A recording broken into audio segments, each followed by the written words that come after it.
Okay, a student is asking to explain style lines. What is a style line? Welcome to another episode of Ask Nino Via. You got questions in fashion designing? I've got answers. Let's go. Okay, so let's look at the word style line, right? Style line. A line is also a seam, right? So it's a seam or a line that creates a certain style. For example, in this shirt, this yoke right here, see this line, this seam? That is a style line. And so is the front, for example.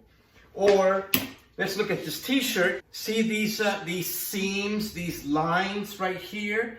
These are considered style lines. They're lines that create a certain style.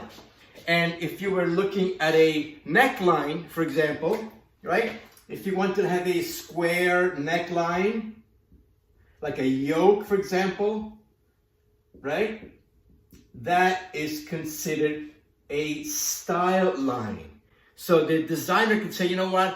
This square neckline, this square style line doesn't really work. Let's make it into a scoop neck or a V-neck.